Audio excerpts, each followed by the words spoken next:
Welcome, everybody. Thank you for joining us tonight for another of our Chorus of Westerly lecture series evenings.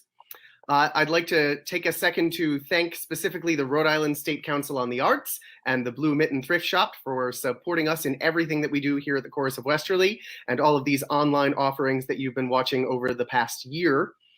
We have a very interesting show today with a lot of great creative minds and all alumni of the Chorus of Westerly.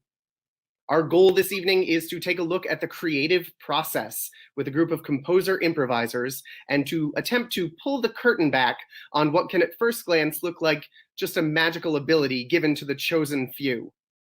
Over the course of this show, our guests will be given 3 musical prompts to play along with however they see fit, from the most specific to the most abstract.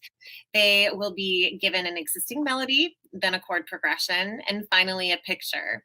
Each one of them will spend a little time expressing whatever they want to say through their music, and then we will talk about where they ended up and how they got there.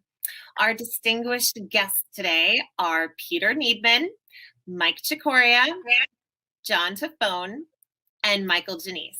Welcome, everybody. Yay, thank you all for being here. Great to see you. Great to see you too. Thanks, John. I found the unmute button. Yeah. Good for you. Excellent. All right, so I figured we would start with a little check-in just on how things are going with each of you. So rather than ask you the usual, what have you been doing over this last year, I wonder in what ways your creative life has been changed by COVID, and in what ways did it stay the same? Who'd like to go first?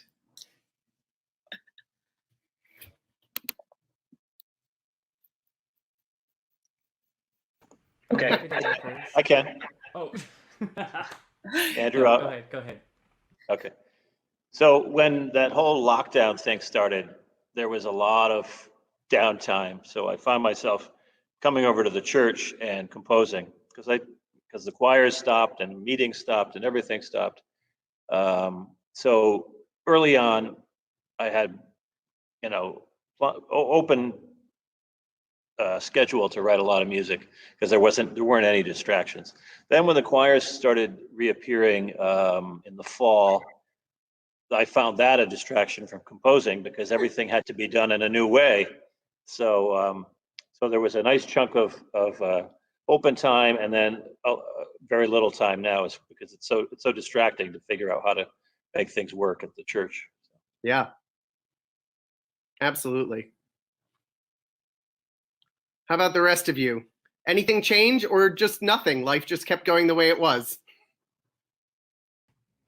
So I had a ton of gigs, obviously, before the pandemic, and those all disappeared very quickly. I think for most of us, within a matter of weeks in March, the emails just started flooding in.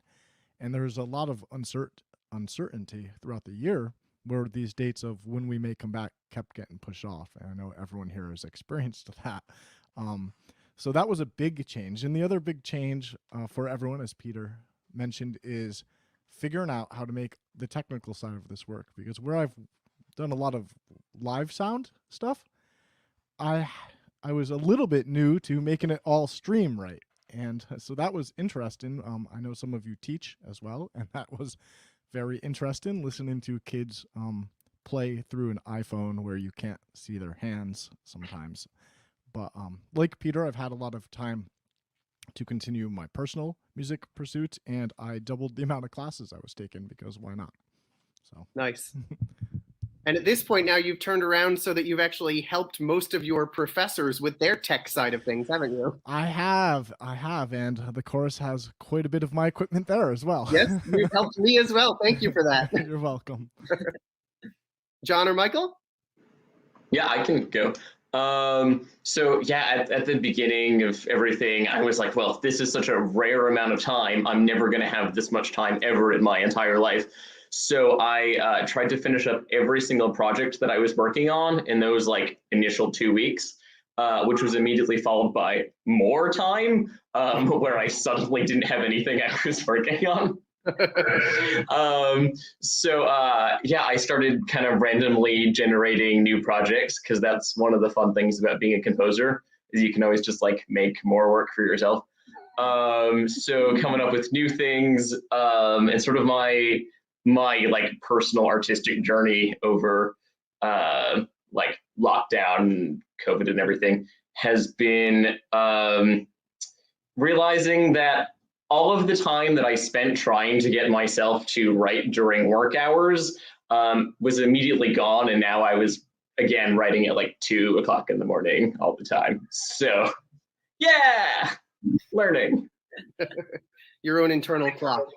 Yeah, it's where all the creativity is. It's very, very early in the morning. No one wants anything from you. That's the best part. Yeah, I think just before the pandemic really kicked off, I was finding myself with not a lot of time or not as much time as I would have liked to write. And I was like, oh man, I wish there was more time. And then obviously there was. So yeah, that was beautiful in a way, in a really weird way. But I found that before everything changed that way, the way I would write for instruments and electronics, like I was very interested in like crafting sound worlds, and finally like the world called for that work in a way that like you were supposed to be like refining your digitalness in a way that was authentic or warm, or just not glitching and constantly disconnecting, and unless that was what you wanted to go for. So that felt, I felt like I could more fully step into that sort of work in a way that didn't feel relevant, I want to say, but more applicable to more people at the time. So that felt, that was fun to explore in a way that I didn't necessarily expect or even ask for, but we got it. So Yeah, awesome. It's really nice to hear the silver linings, because I think when the pandemic started, especially from the musician community, you've heard, just of cancellations and not being able to sing and not being able to play. And it's been a lot of like down in the dumps kind of stuff, but it's really nice to hear from you all of the silver linings through this crazy time. So I'm going to now ask for all of you what creative projects you are currently working on. So Peter, how about you? What creative projects are you working on right now? I am trying to finish up an organ piece I started a long time ago and kind of lost interest. The problem right now is I send my stuff to different publishers, and all the choral music publishers are in big trouble right now because choirs aren't singing, so they aren't buying new music. So one publisher who I won't name stopped paying royalties, and they're in kind of a restructure mode. So I'm still sending out organ music, but choral music, the stuff I sent out is just, everything's in kind of a holding pattern as far as publishing goes. So. How about you, John? Yeah, I'm working on some different revisions of things because there's always time to rewrite stuff. So I'm working on that, and I have a couple song cycle projects that I'm working on, and a whole bunch of like theater for young audience projects that I had written, like a couple musicals and stuff, are getting adapted for like virtual performances and Zoom sort of scenarios. Which is a really weird but interesting but fun way to do theater. So I'm working on those and a couple orchestration projects. So I'm just kind of keeping busy doing a whole bunch of different things. Yeah. We get to hear it all when we're here. It's the most wonderful time of the year. Well, there's that, and I don't know if I'm allowed to say. Am I allowed to say whatever you were working on? Is it for the chorus? It was for the chorus, yeah. Oh, State secret. I don't think so, but there's something, and it's just from a popular band that created a musical, and it has been stuck in my head since maybe November. Oh, that makes me so happy. Yeah, I'm really excited about that. It's going to be awesome. Awesome. Mike, Chicoria, besides helping me understand sound and PA systems, what else do you have in the works? So most of my creative stuff has been for school at this moment, which is always it's both annoying sometimes, but also fun because you have to fit in parameters you might not write in usually. For myself, I got a loop pedal, which sadly is not set up, but I've been practicing looping stuff, and it's when we practice with the metronome, that can be hard enough. And when you practice with a loop pedal, it's like a more difficult version of the metronome, because if you're off by the slightest, when it comes back around, it will annoy you every single time.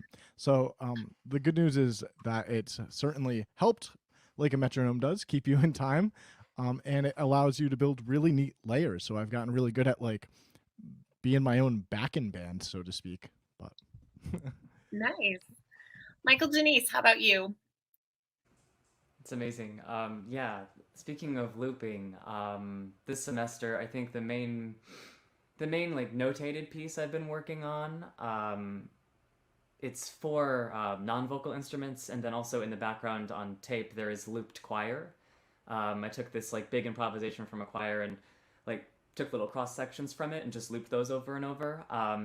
But I've sort of taken every like creative process or tool available, whether it be like paper, an iPad, an audio program, and just sort of like thrown them like dice, and I'm taking way too long to write it, and just sort of seeing how each tool might benefit me or not, and that's been very interesting to work with, and it's taken months and months. But otherwise, I've been doing a lot of audio work there's a Sister City Scroll Choir in Philadelphia. They're doing a lot of creative projects online. And I'm working with this sort of gathering space called the Choral Commons. They have this focus on equity in our field, basically, choral practice, and podcasts, community events. I'm doing some audio stuff for them, and there's also this sort of like arts incubator series from them where they're welcoming like creative responses to their content and their material. So again, stuff that would never exist without a pandemic, but all the while very fun. And a lot of really diverse projects too that we're listening to. That's really great. This is awesome. So as we all know very well, using your mind creatively as a composer and an improviser is something that takes a lot of work and a lot of study, but can also take on very different forms for each individual artist. So I'm going to start with Peter again. What were your beginnings, and how did your educational path, your musical path, what did it look like, and how did it get you where you are now? Well, I talked about this a little on another chorus show, but I'm happy to repeat it.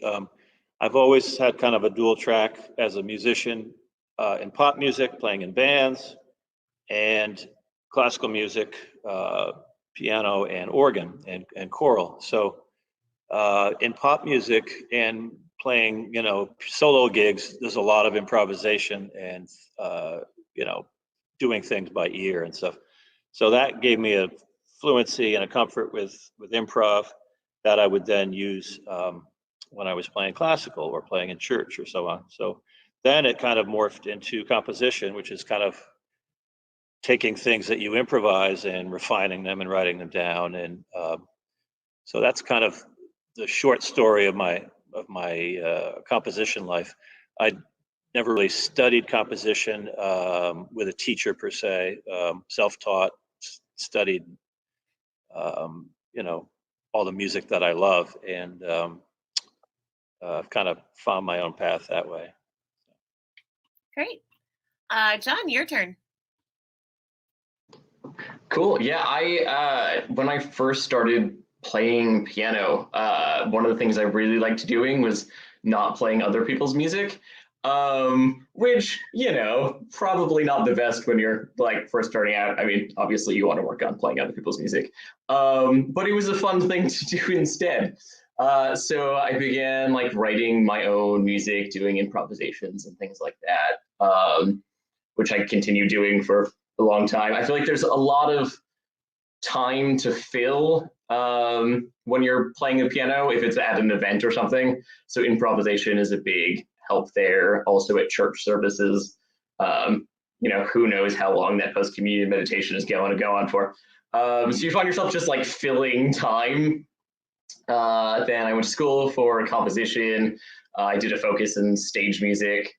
And then I went to Oxford for a research project on musical exegesis of the Passion narratives and contemporary abstract composition.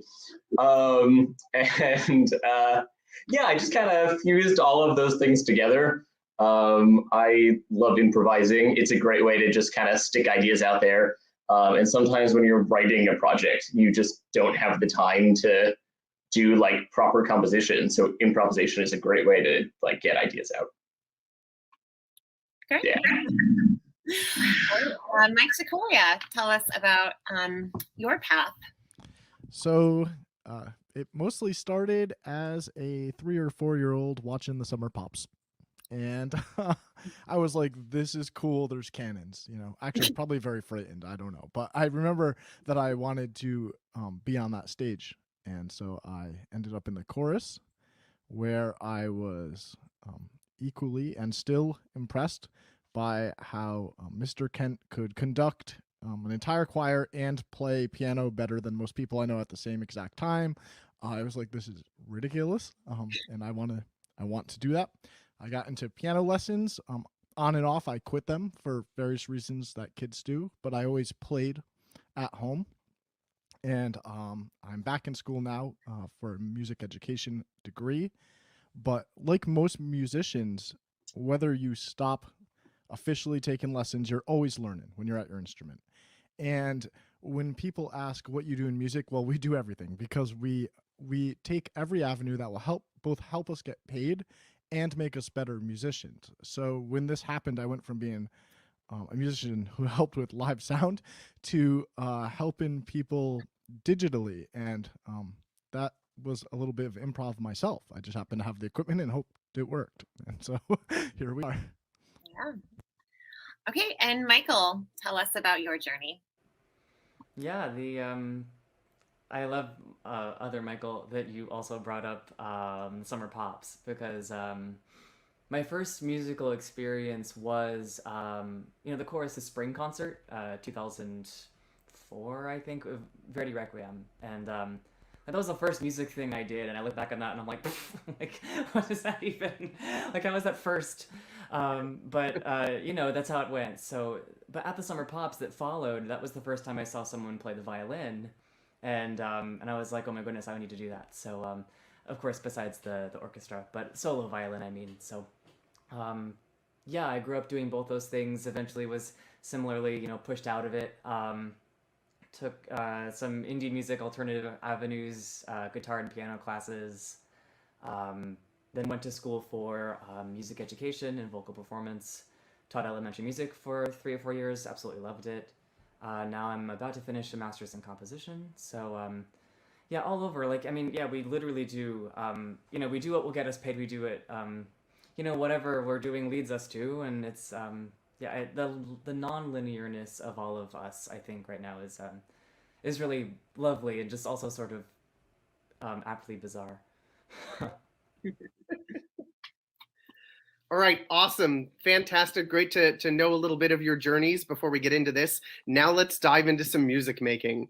So we have 3 prompts today. For this first prompt, which is the most concrete of the 3 of them, each of our composers here has selected a familiar tune to use as their base. So they'll each take some time to musically work through their chosen tune, followed by a brief explanation of what they did and why they decided to go that way. All right, so our first person who's going to go is John Tafone. And what is the tune that you will be choosing, John? Hi. So I didn't want to. I wanted to do an improvisation, and I knew that if I picked the piece ahead of time, I would just think about it and then write it out in my head, and it wouldn't be an improvisation. So I actually I have some tins of peppermint bark. So one of them has tunes, one of them has styles, and then one of them has prompts. So I'll pick a tune first. I am doing Amazing Grace. Amazing Grace. Okay. And then the style is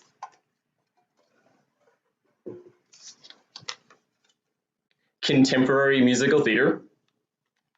And the prompt is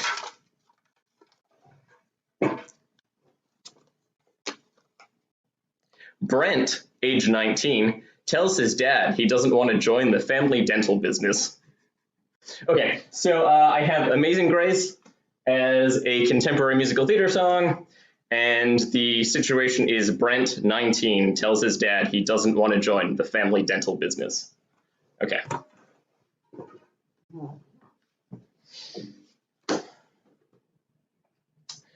Hey, champ. I just don't understand. You could be the greatest dentist ever. Why are you giving up on your dreams? No, Dad, I'm giving up on your dreams. I want to go into the non-profit arts sector.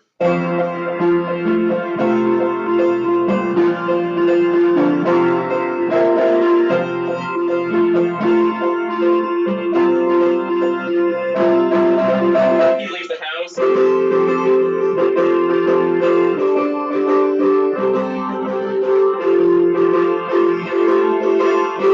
Success montage.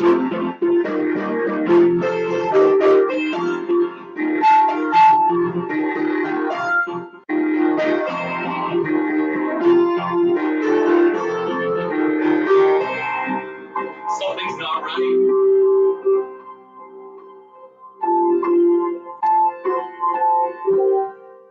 He has a cavity. He calls his dad. Uh-huh. Yeah. I love you too, Dad. He changed.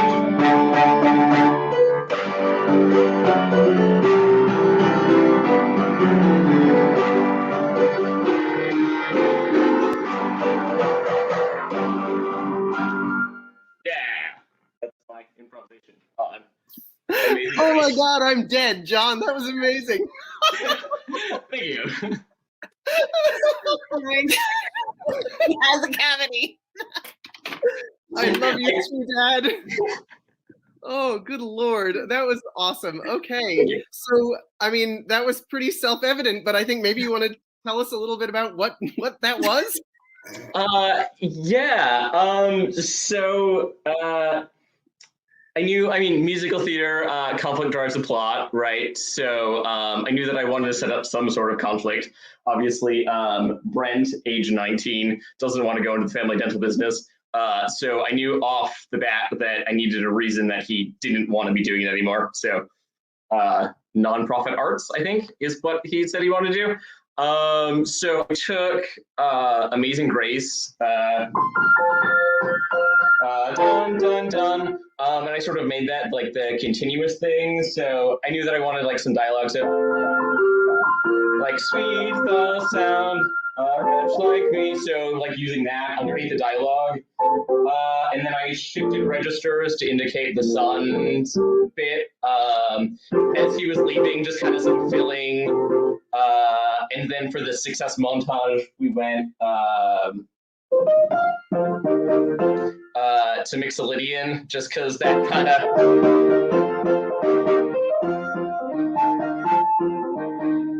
just to sort of keep it bubbling.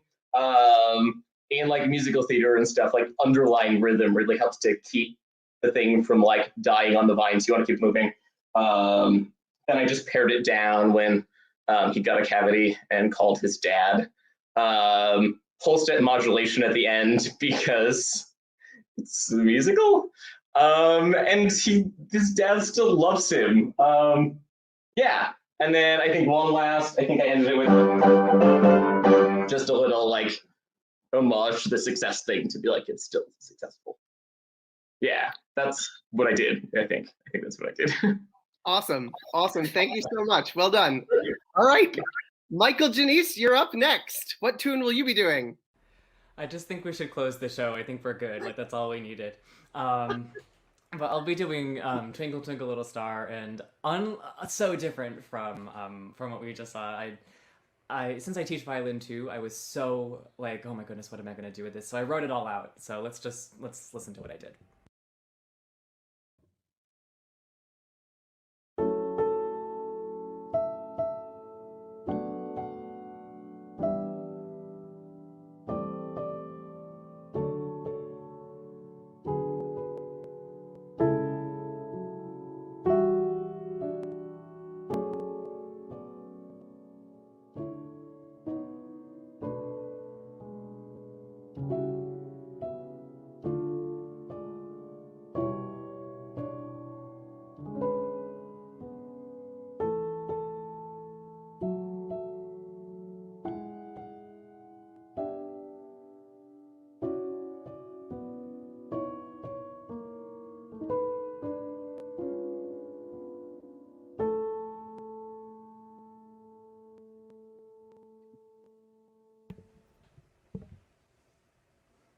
Excellent. Thank you, Michael. Yeah. So tell us a little bit about what you did with that tune. Yeah. First of all, I mean, just especially like, when you hear a common tune, whether or not we mean to, I think once you hear like you know what it is, and part of your brain checks out. It's like, oh, I know what this is, and there's no like mystery to it.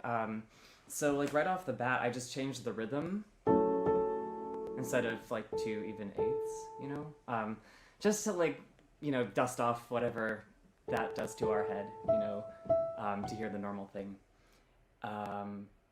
And I just displaced the harmony a little bit. I liked the idea of like falling, or the one spiritual, when the stars begin to fall, this sort of idea of like falling down. So just moving the chords downward as they go, and then like occasionally bringing them back up and then going back down again. Yeah, so just I think it's mainly harmony, I guess a little bit of rhythm too, but it was really hard to do it, to like actually like end at a place I'm like, yeah, this is something new, but it's comforting to know that it's not the version of this song, as if that's possible. But Awesome. Fantastic. Thank you very much. All right. Next up in this one is Mike Chicoria. What tune have you chosen? I'm doing Amazing Grace as well. And I will do it in a different style than John. I may throw in 2 styles. We'll see what happens. It's improv, right?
Yay. Awesome. Thank you. Thank you very much. All right. So tell us a little bit. Okay, so I will say today is true improv.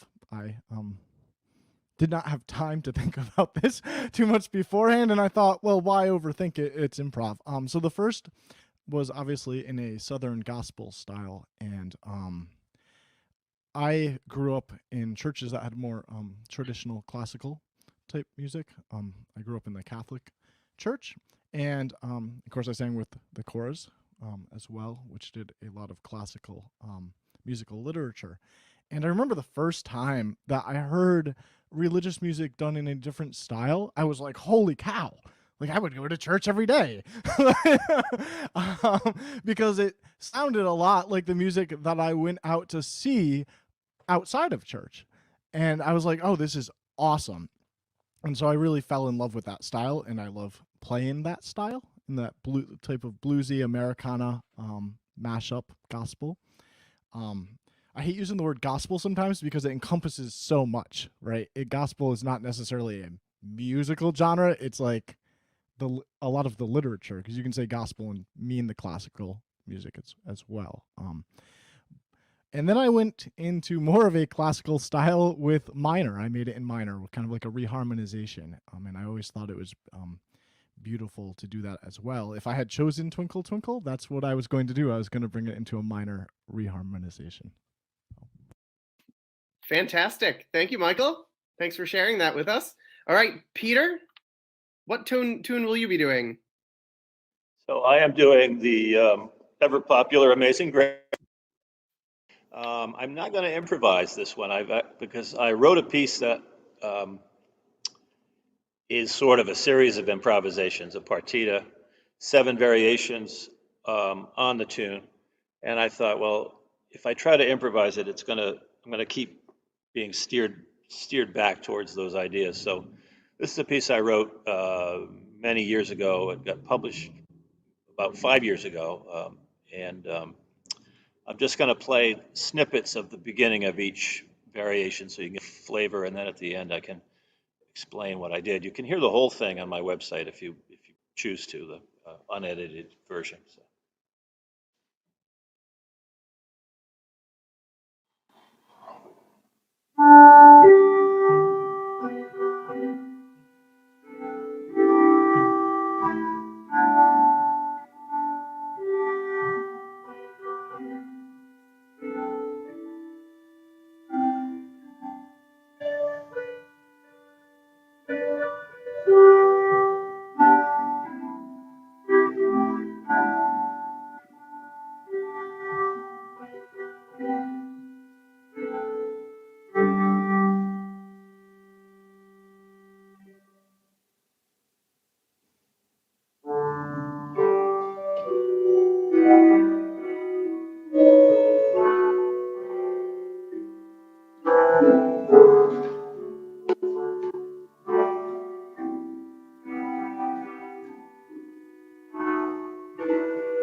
Yay, Peter, thank you. All right, so tell us a little bit about that.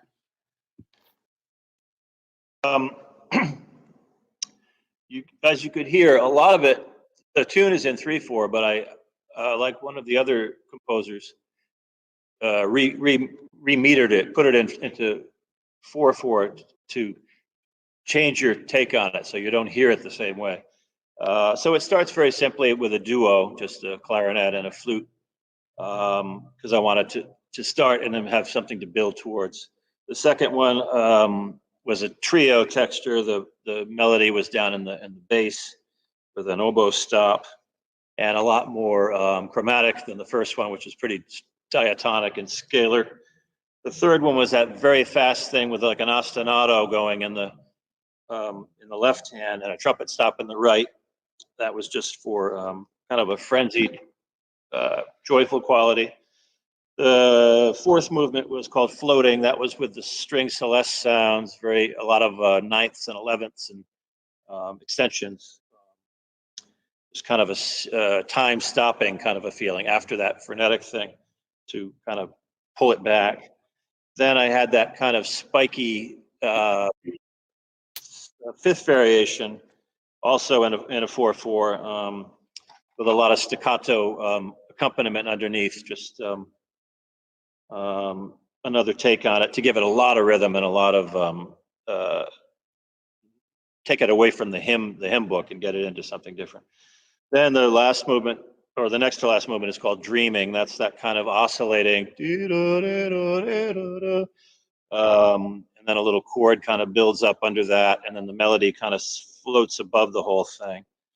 And then the last variation is basically a recap of the beginning, so it's like an arch form. So, like I said, if you want to hear the whole thing without any interruptions and so on, Mark Child, and another organist friend of mine, played it. It's on my website. But. Fantastic. All right, thank you, Peter. It's so cool to see how all of your brains are wired, because that was so incredibly different from each and every person. I think of the organ as a more like traditional and an older instrument, and Peter, you made it seem like a brand new instrument to me while listening to that. That was great. And sorry, go ahead. Thank you. Oh, you're welcome. And it's interesting you say that, because when I write for the organ, I try to imagine orchestras and pianos, and you know what I mean? I try to get my mind dreaming of other sounds so that it doesn't come out traditionally organ. So I'm glad you said that. Oh yeah, that definitely came through. I loved that. And Michael Chicoria, your hand is like moving along the keys haphazardly like a fish out of water. And I know it's not, and I know you know exactly what you're doing, and we can hear that you are, but it's amazing to not only hear what you're doing, but to like watch you do it at the same time, because all of the neurons that are connecting in your brain in those moments are just like flying so fast. It's amazing. I was going to say that haphazard is also how I live my life. So it, I'm just kind of bouncing along, kind of knowing what I'm doing. And Michael, Genese, I really appreciated the harmonic like backdrop of Twinkle Twinkle, and it felt very ethereal, and I loved not knowing where you were going to go next, and like in my brain at listening as another musician thinking like, what did he just do? Was that like a sus chord? And like what? Oh, and he went there, and that was very beautiful and lovely. I really appreciated that. That was awesome. And then John Tafone, thank you for the emotional roller coaster that you took us on. I'm so sorry for Brett age 19's cavity, but glad that he was able to repair the relationship with his father and turn his life around. So Thanks. I'm happy for him too. I wasn't sure if he was going to make it. There was a hot second where I was like, should I just kill him? But I'm glad I didn't. So just kidding. That wasn't on the table. No, that was really fun to listen. And like I said, I imagine all of those connections in your brains are firing off in such different ways. It's really cool to see when it's all really based on, we all know the same foundation of music and the same, it's the same sounds for the most part, just, we alter them in a different way. So thank you. really wanted to say that. Okay, so for our next prompt, everybody has been given the same simple chord progression upon which to create. For this prompt, our guests will go back to back, one after another, and then we will talk about it together, so we won't have discussion in between. So for all of our friends listening at home, our starting chord progression, I believe, is A minor to G major to E minor or major, okay? So I'm going to switch up the order. Let's see. Michael, Genese, you go first.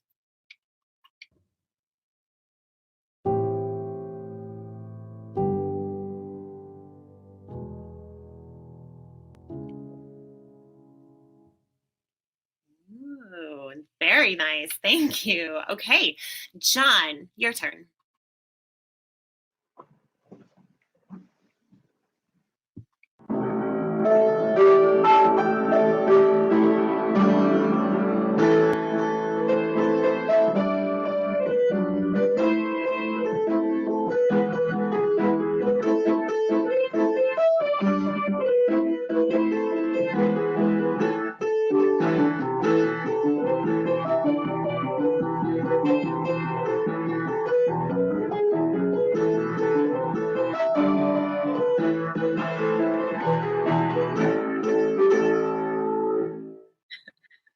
Excellent. Okay, Peter, go for it.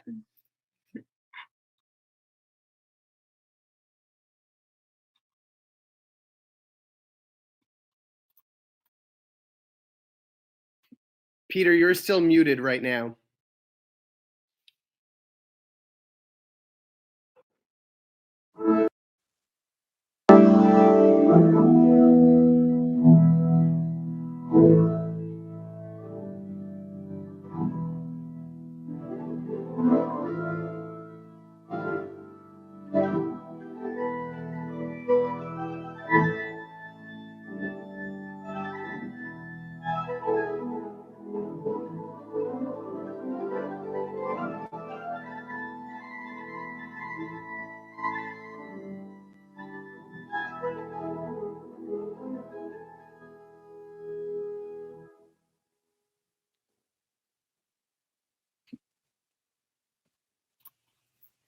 Great.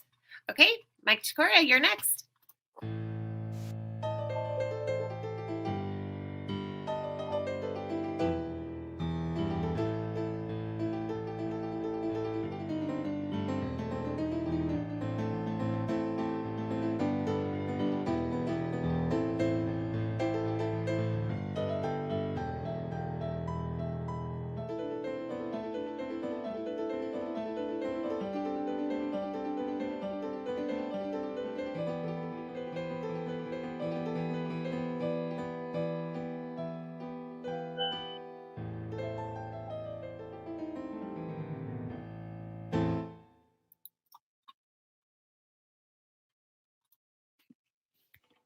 Thank you.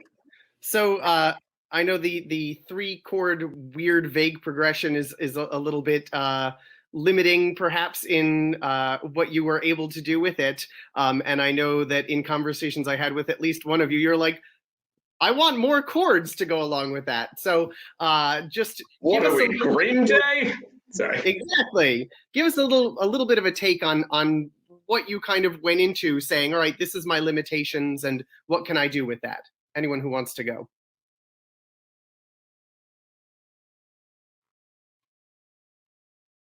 I'm just going to let this hang. Okay. So I was going to go for a sea shanty feel, and when I listened to John play, I felt a sea shanty feel, and I said, well, this is not going to do. I better change this up on the fly. Thanks, John.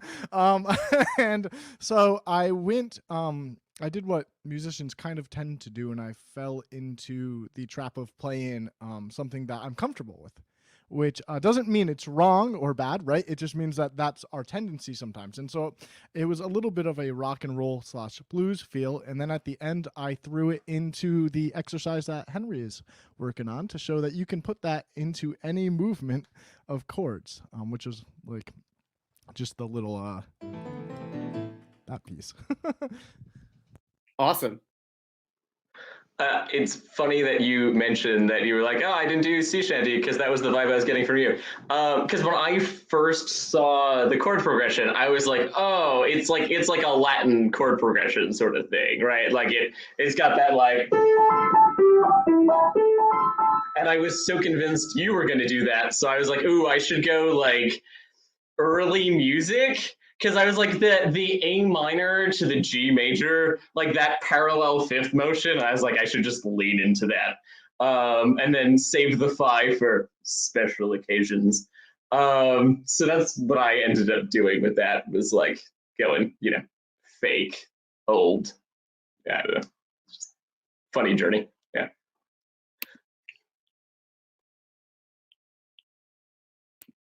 All right, excellent. Well, thank you very much for that. So we're going to dive right into prompt 3 now. So our final and most elusive prompt today is going to go along with Van Gogh's famous painting, Starry Night.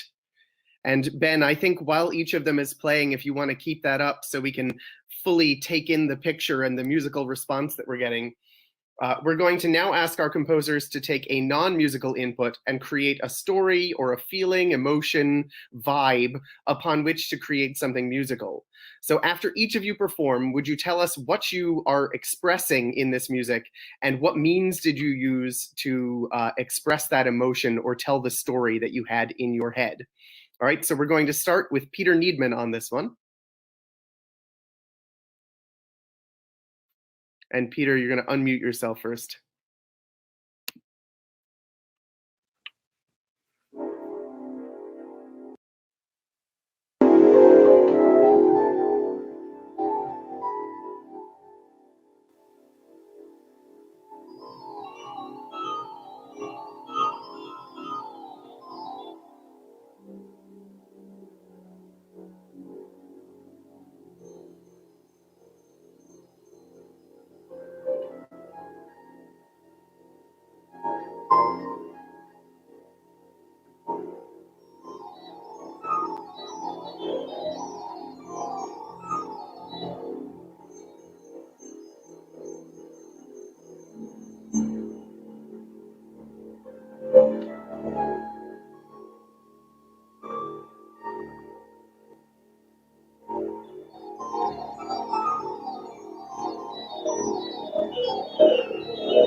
Fantastic. Was that the cymbal stern that I was hearing there?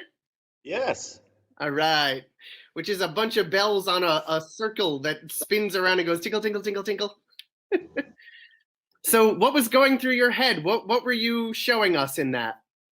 I was just doing a aural response to a visual cue. So I've seen this painting before, and I just, you see the swirling and the nights and the night sky and the stars, and also that he was impressionist. So I just kind of let that wash over me, and did those whole tone clusters, and then I threw in a little twisted version of a song called Starry, Starry Night, which was based on the painting by a pop artist in the 70s. That was played on the flute. And then I did those crazy little aleatoric things on the treble end of things. That was just to represent like fireflies and night creatures. And then the little cymbal stern to, really plainly put it in your face that these are twinkling little stars. So it was more atmosphere than any kind of a construction. But so much packed into a tiny space. Awesome. Well done. Yeah. Thanks. Thank you. All right, next up is Michael Chicoria.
Awesome. So- Thank you very much, Mike. You're welcome. So this one was tricky in that it's both tricky and easy. It's tricky in that you can do anything, and that's also what makes it easy. You know, you try not to overthink things sometimes, which I fall into the trap of, and then I get myself into trouble because it's harder to get out of a trap than to get in one. And so I wanted to keep it light and floating, like the starry night above us, and these little I was fighting doing these huge runs down, you know, because I didn't want to fall into that. I wanted it to just float. And what I did I was mostly walking down F major 7 and E minor 7, going back and forth, which is kind of jazzy. Went down to D minor 7, and then I kind of went where Peter went, and I threw in this G augmented chord, and what that allowed was the whole tone scale. And it's such a vague scale, as we know. And then I fell back into it, but here's the night sky, right? So we wondered, and here's the night sky. And at the end, I didn't resolve. And I know as musicians here, you were all like, oh my God, just play that last chord. And I didn't. And I wanted it to just go off into the night sky, that whatever that thought was, like, because it's so curious to look at a painting and you know, what do you see? And we do that with music too. When you listen to music unprompted, what do you hear? And if I played that without the painting up, we would still get 6 different responses here from people of what they imagined when I played. And so it's interesting to think about that in reverse as well. Awesome. All right, Michael Genese.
So cool. Awesome. All right, so tell us a little bit about your journey there. Yeah, I think when I looked at this painting as a musical prompt, the one thing that really stuck out to me was the whatever he called it, if he called it anything, that, you know, that huge spiring structure on the left side, right? And just the sort of contrast of, if you were to read it left to right, you know, like a book or a language or a manuscript, like you've got this big whomping like thing there, and then you have all these little swirly bits after it, and I just went with that really, and I chose a key with a bunch of flats because all the French people did that around that time too. But that was really all that I started with, and just released a flat every now and then, and also just went up in this sort of same spirit of ascent, you know. Fabulous. That's awesome. Thank you. All right, and our final person now is John Tafone. Cool.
Thanks. So what I did in terms of the piece is I looked at the landscape, that layout, and I thought it was very like intimate. I mean, because there's nobody else there. So sort of what I imagined is there's two people, and they've just had dinner in the other Van Gogh painting, like the cafe one. They've just had dinner there, and neither one of them knew if it was a date or not. And then after dinner, he like is like, I want to show you someplace special, right? They go up to the top of the hill. There's the trees and all of the stars. He sings the first verse, we modulate, she sings the second verse, so it's a little bit better key for her. They both sing the bridge together. They come out in the modulation, realizing something they hadn't noticed before. And then we sort of linger on that like penultimate diminished chord. And then they, lock eyes, fall in love, yada, yada, yada. I know, that's what I was imagining. Wow. It all comes out as a fully formed story in your mind, John. Fabulous. Also, Glenn's dad was there, so I don't know what that means, but. Well, you are all incredibly amazing, and it is so awesome to get to hear and watch your brilliant minds working in real time. We just want to take a few minutes to do a little wrap-up discussion now to kind of wind this session down. Improvising and creating is such a vulnerable thing because you're giving yourself to the world in a way that requires an amount of openness that often would make people uncomfortable. So thank you all for being willing to open yourselves up and share this with us in this way. I wanted to actually follow up on that thread of being open to share yourself with the world. I believe that for all of you, this has been with you since you were children, as you talked about earlier. Children, by their very nature, are far more open than adults to sharing. So I imagine this kind of helped in the beginning as you started in this process. But how do you grapple with that vulnerability of putting yourself out there in the world as an adult, being willing to create something and then pass this brainchild off to the wider world? And I'll let it hang again. I'm not going to call on you like Jean-Pierre. Yours is a better way, Jean-Pierre. So for me, it's twofold. One is that you, and I tell my students this, no matter how proficient you get at your instrument, you will always have a little anxiety before you go on stage, and that's normal. And if you recognize it for what it is, it's fine. It would be weirder for me not to feel that ever now if I went on stage. Then I would be like, something is wrong. Why do you feel so good? But for vulnerability, it's you feel vulnerable because you are too worried about what someone else is going to perceive your music as. And it's, of course, easier said than done. But when you forget about that, it's a lot easier. Because I play for myself. That's why I'm a pianist. First and foremost is for my own pleasure. And then it turned into a career. And you can't forget that, right? You have to remember that you are playing for yourself. And do you like the music? Because if you like the music, then you're doing something right. And if someone else doesn't like the music, that's okay too, right? They're not wrong necessarily. We all have different tastes. And so for me, getting over the vulnerability was that some people like my music and some people won't. But as long as I like my music, then this is okay, right? And so I mean that's how I handle it nowadays. Which is great advice unless you're turning in like a final project or something for school, in which case you should try to please the professor. Awesome. Anyone else want to jump in with that? Yeah, I mean, I just want to sort of echo everything that you just said. Yeah, I mean, it is weird, and it is a thing that, I mean, you get more familiar with, not necessarily more comfortable with, in terms of, putting yourself out there and stuff. But I mean, for me, music is a form of storytelling, and I try to anchor those like certain emotional beats first before I even write anything, and sort of be like, okay, well, if I know that this 2 seconds right here is the thing that everything else is focused around, and I'm confident in those 2 seconds, and I'm going to be honest, especially in those 2 seconds, it makes me feel better about the rest of it. Because I find that, trying to tell a story, not everything is highs, not everything is lows. You find those moments where you're trying to have real honest dialogue, and then the rest of it is how do we map out the rest of that journey. So not trying to get in my head about being like up here all the time, and sort of letting it naturally go where it wants to definitely helps.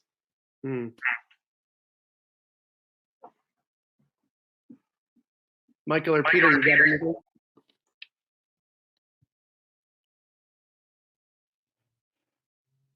Okay, I'll go ahead. I think the part of the question that is sticking out to me the most is the idea that it's easier to share as a child, and as you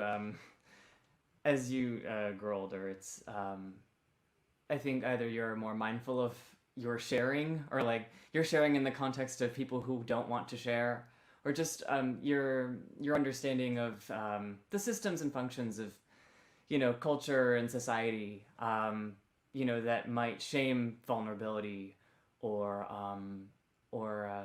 just give it a side eye and not really want to acknowledge it.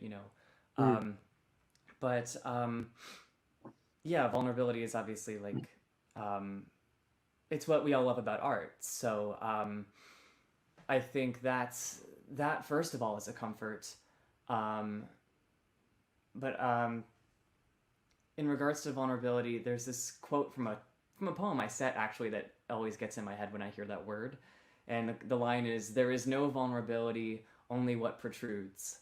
So this idea of like whatever sticks out to them is you might think you're being vulnerable, but whatever stuck out to them is really what is happening for them.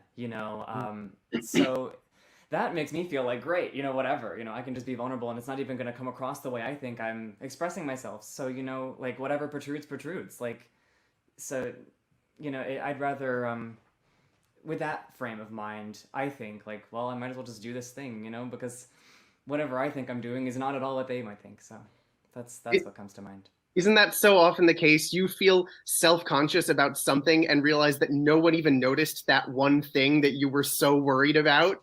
Yeah, right. Yeah, I would jump right off that, actually.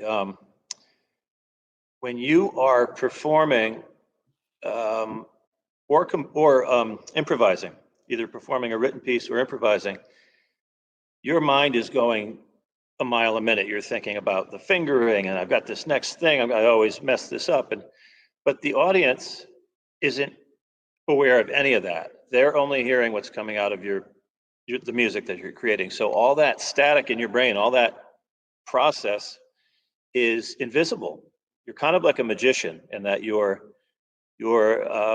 pulling off this trick. You're just giving them the sounds, but they don't hear, they're not privy to all the stuff that's going on in your brain to create it, whether it's an improv or an existing piece. And the other thing is that for me, I can't feel vulnerable when I perform. I have to feel in command. I have to feel nobody else in the room can do this. I've got this. They don't know how I'm doing this. They couldn't do this. You have to get a little bit cocky, I think, to kind of pump yourself up the same way a ball player goes out on the field and does what he or she does. So I don't think about vulnerability. I think about the ideas and like what John Tafone was saying, a story or some little cells of development. And I'm in charge here, and you're just going to listen to what I give you. So I don't let vulnerability enter the arena. And yet just stepping out there and giving your music to the world, especially in a compositional or improvisatory way, is by its nature making yourself vulnerable. You're putting yourself out into the world there for other people to experience this part of you. So that is definitely a way to keep yourself in the mindset of going forward no matter what, because you have a job to do and you're damn good at it.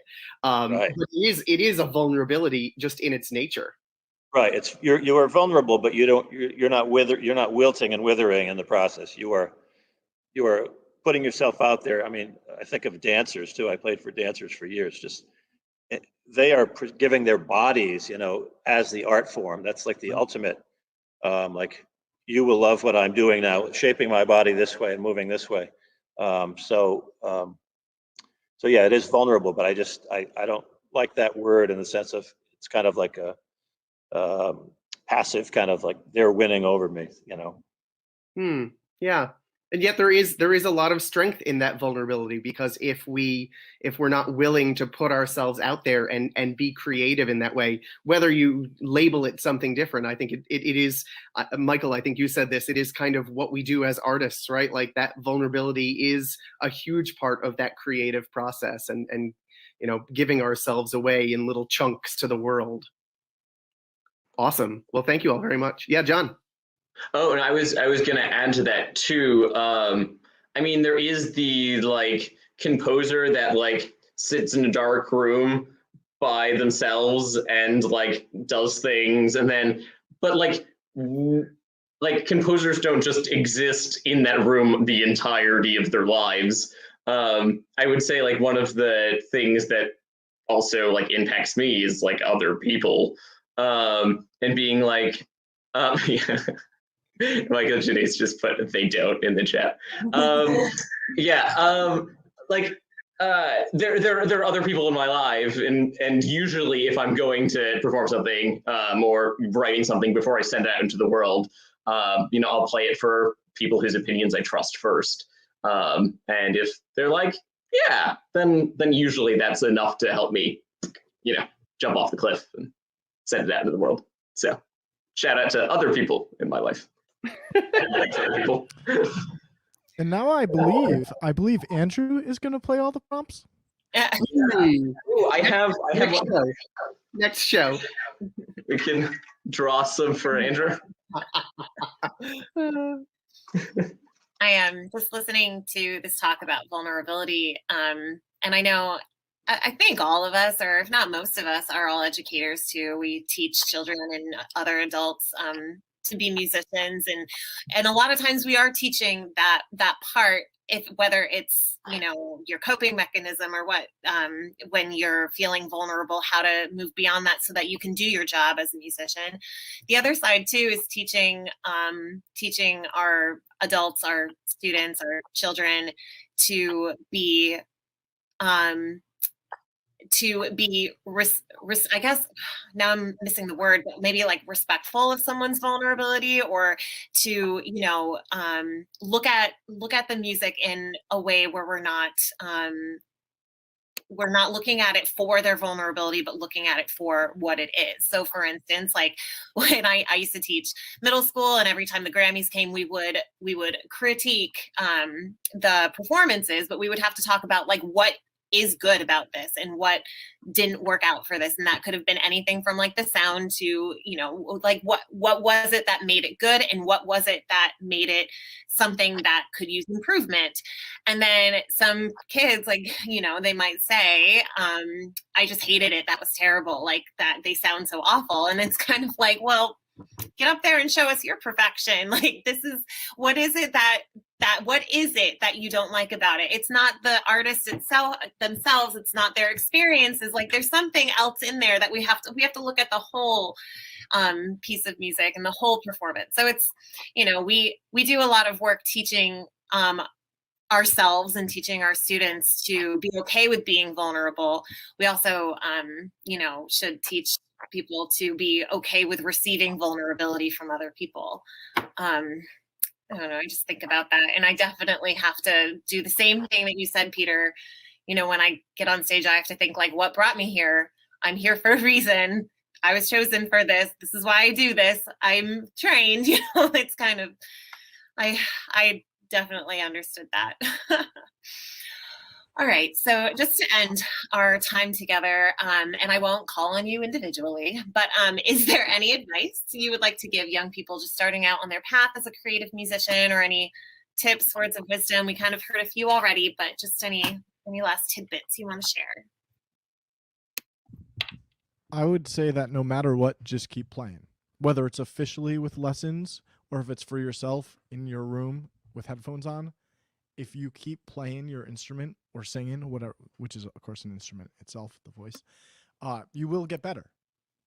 And so don't feel like you have to go out and prove anything either. If that joy comes from just playing for yourself, just keep doing that. So that's my only advice. Yeah, just reflecting on my own life, I just don't limit yourself. I mean, as keyboardists, we have so many different opportunities. I've accompanied ballet and modern dance and opera singers and choirs and played in bands, different style bands, and composed music. The more areas of music you can get into, it's just fun because you might really find you love this particular region and stay there. But they also inform one another and enrich one another, so that you're not like this ossified, person that lives in this one particular classical box or whatever it is, or even a Broadway musical box, but that you can borrow things from other areas of music, and your art's going to be richer for it, and I think you're going to have a happier life. I would say don't be afraid that the music you're making isn't real music. I feel like that's a journey I go on maybe at least once a year, where I'm like, oh, but it's not real music, or I just wrote another song and it's just, it's a 4-chord chord progression or whatever. But at the end of the day, I'm like, well, that's what I like. I didn't put a Neapolitan in it because I didn't want it to have a Neapolitan. I could have. I know what a Neapolitan is, but I didn't use it. So yeah. If the music feels right to you, and it's what you enjoy doing, then it is in fact real music. So I say just remember that. Yeah. What more can I say? Yikes. That's all amazing advice, right? I think on the topic of when we brought up teaching and the Grammys and critique, that really got my brain rolling, and I won't do a wonderful job paraphrasing it, but somewhere some artist put a painting up in a public place and said, if you find an error, mark it with this red highlighter, and at the end of the day he came back and it was basically like, decimated. Everyone had something to say, right? Then he either put the same thing back out and said offer a solution, or put out a painting that he purposefully messed up and asked for the opposite. If you find something, if you have a solution, please offer it. And at the end of the day, really nothing was there.